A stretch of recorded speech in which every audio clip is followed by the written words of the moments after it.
when a man who came and left the world 2,000 years ago will return to the world. He returns to the world, that will be the end of history. That the Quran is indeed the last word of the one God. To an endless effort to augment your bank account. You live for money, that's all. The end of time will witness the most important event ever to have occurred in human history. When a man who came and left the world 2,000 years ago will return to the world. And he comes back at the same age at which he left. So he takes a physical form? Yes, he comes back as a human being, and our prophet said about him, he's going to get married, he's going to have children. Yes. I'm talking about the Messiah, Jesus, the Son of the Virgin Mary. It matters not whether you are Hindu or a Buddhist or Confucian or Taoist or Christian or Hindu or Jewish or Muslim. All of mankind will be affected by that event. When he returns to the world, that will be the end of history, and truth will prevail. And he will confirm to all of mankind, including Malaysia, that the Quran is indeed the last word of the one God. So Malaysia, if the Quran is in this world, and you have more important things to do than to study the Quran, like eating durian and rambutan, that's more important to you, or devoting yourself to an endless effort to augment your bank account. You live for money, that's all. To become rich, that's your God.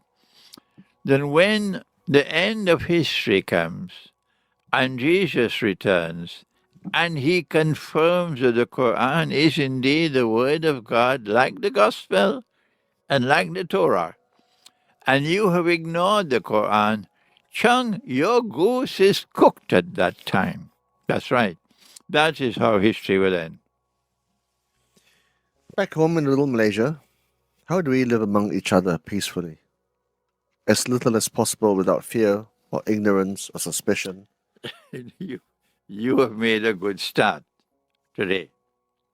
You need to have more of this kind of dialogue and keep the government out. Keep those who are ruling over Malaysia, say to them, kindly leave us alone. You've had enough time and you failed.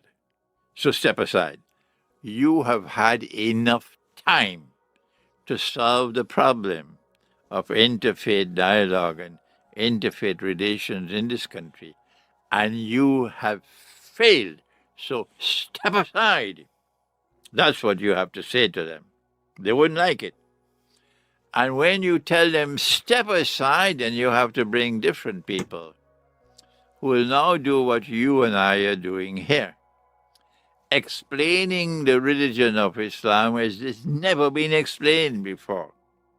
The Christians of Malaysia would probably hear it for the first time.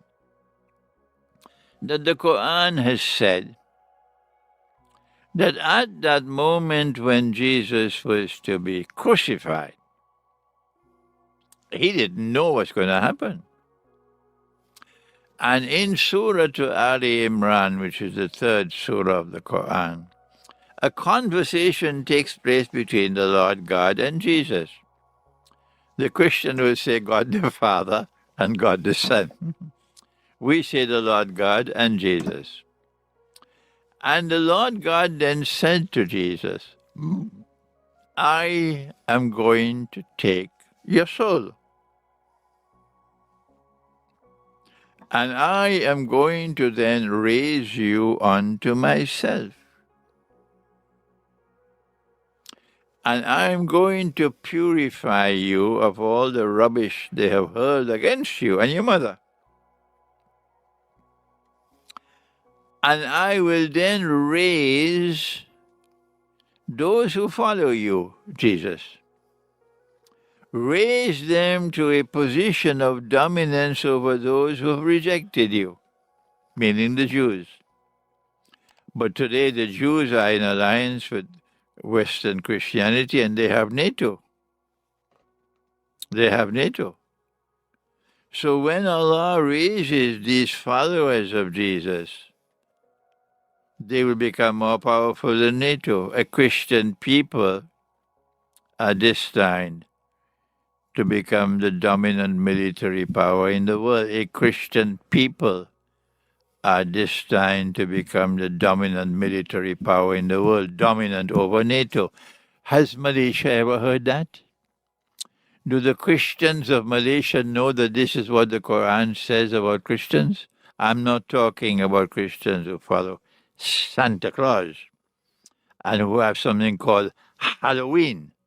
I'm talking about Christians who follow Jesus and therefore would not be part and parcel dancing to the modern feminist revolution, the LBGTQXYZ nonsense, that a man can marry another man and get a marriage certificate. Not those Christians.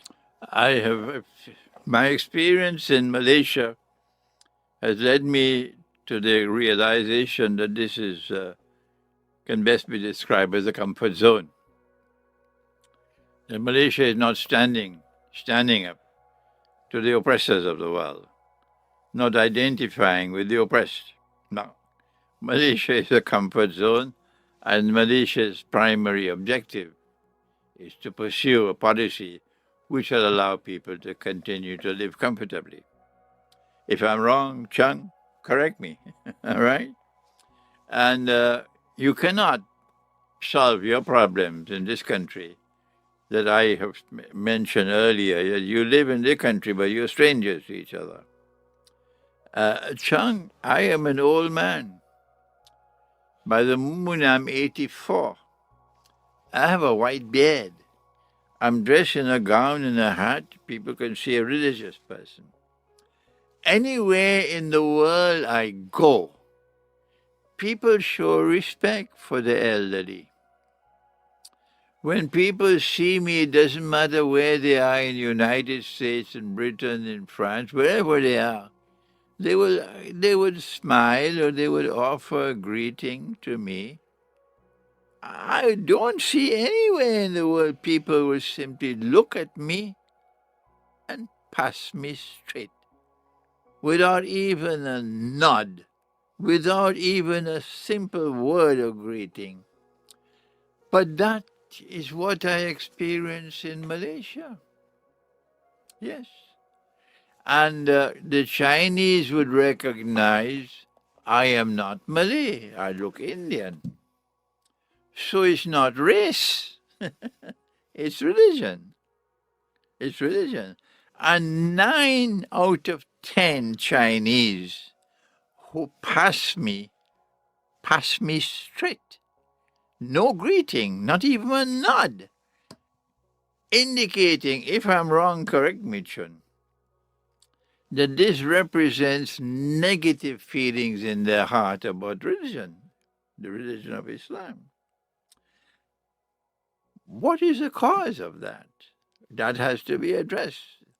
If we are to have a different Malaysia tomorrow and bring about some rapprochement between different tribes which are strangers to each other, we have to find out why is the Chinese acting like this.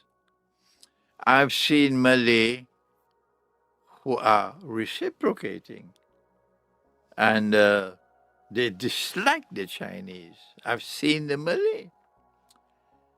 And I say to myself, something is wrong. And if no one else can solve that problem, Chun, you must solve it, okay? We must solve it. And I want to commend you for what you are doing today, and I hope and pray that this discussion session we have had today might be a catalyst to bring people forward together with the courage and the intellectual integrity and the knowledge with which to come together at the table and talk to each other with an effort to try to pursue truth, and with truth we can bridge the gap.